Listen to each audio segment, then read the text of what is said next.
A man who is a fornicator cannot break the addiction of pornography and masturbation or of immorality. Himself is a slave, no matter how anointed. He can raise cripples, open blind eyes, but he doesn't have authority in that realm. That's why when there's an addiction, the first thing to look out for is not somebody to pray for you. It's number one, to starve that addiction. Because what energizes that addiction is what you hear and see.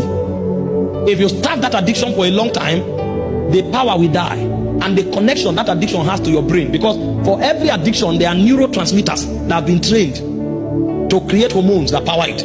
When you starve it for a long time, those neurotransmitters will become dormant, and then you have the spirit to deal with.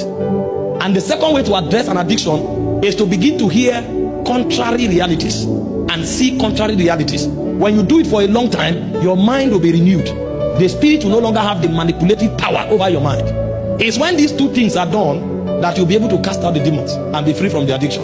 If you only cast out the demons, even if the demons don't come back, your brain is already secreting hormones. Your brain will take you back to that addiction. Your soul is already fine-tuned to operate by the law of that addiction. Your soul will take you back. The demon doesn't even need to come back.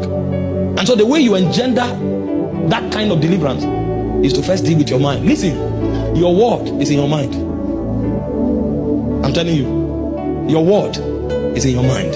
If your consciousness is wrong, your word will be wrong. Your life will be wrong.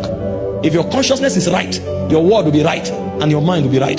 This is what the devil capitalizes on. This is why people are speaking in tongues for hours, but they can never become anything.